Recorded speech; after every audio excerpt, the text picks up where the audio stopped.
శరణ్య సౌమ్య దర్శన్కి దగ్గర కావాలని చెత్త చెత్త ప్లాన్స్ చేస్తుందని, సౌమ్యకి ఎలాగైనా బుద్ధి చెప్పాలి అని నిశ్చయించుకున్న శరణ్య సౌమ్యని ఇంటి పని మనిషిగా మార్చేయాలని, బుద్ధి చెప్పాలని మనసులో గట్టిగా ఫిక్స్ అవుతుంది. దాంతో ఒక ఐడియా వేసి సీతమ్మతో కలిసి ఒక నాటకం స్టార్ట్ చేస్తుంది. ఆనంద ఇంట్లో ఉన్న ఆడవాళ్ళందరూ బయట చేరుతారు. వాషింగ్ మిషన్ కూడా బయటే ఉంటుంది. సౌమ్యని అందరూ టార్గెట్ చేయడం స్టార్ట్ చేసేస్తారు. ఏమైంది అని ఆనంద అడుగుతుండగా సీతమ్మ స్టార్ట్ చేస్తూ ఇలా అంటుంటుంది. సౌమ్య వాషింగ్ మిషన్ పాడైపోయిందని చాలా బాధపడుతుంది.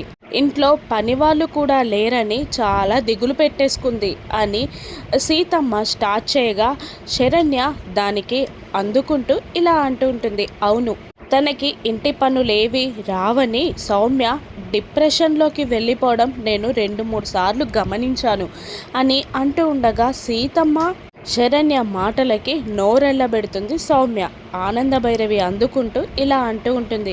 ఒక ఇంటికి వెళ్ళే ఆడపిల్లవి తల్లి, అటువంటి దానికి అస్సలు ఇంటి పనులు రాకపోతే మాట రాదు అని ఆనంద భైరవి అంటూ ఉండగా సీతమ్మ మధ్యలో అందుకుంటూ, అందుకే మనందరం కలిసి సౌమ్యకి ఇంటి పనులన్నీ నేర్పించేద్దాం అనగానే షాక్ అవుతుంది సౌమ్య.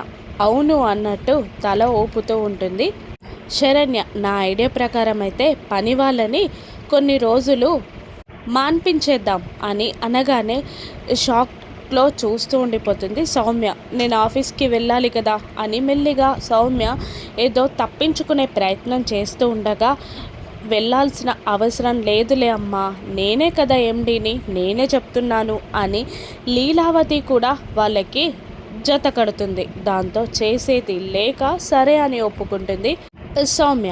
బండెడు బట్టలని అక్కడ వాకిట్లో పారేసి పిండమని చూస్తూ ఉంటుంది సౌమ్య వైపు పొగరుగా శరణ్య. నా బట్టలంటే ఓకే, ఇవన్నేంటి అని సౌమ్య అడుగుతుండగా, అదే ఏ క్లాత్ ఎలా పిండాలో నీకు తెలియాలి కదా, అందుకే అన్నీ పిండాలి అని అంటూ ఉంటుంది శరణ్య. ఇక పదమ్మ, తను పిండుకుంటుంది అని సీతమ్మ అనగానే సరే బామ్మ అంటుంది శరణ్య. ఇక బట్టలు పిండడం స్టార్ట్ చేసి ఒళ్ళు హూనం చేసుకుంటూ ఉంటుంది సౌమ్య. చాలా పొగరుగా ఆనందంగా చూస్తూ ఉంటుంది శరణ్య. ఇప్పటికైనా సౌమ్య అదే సమీర పొగరు తగ్గుతుందా? రాను ఎపిసోడ్స్లో చూద్దాం. Thank you for watching.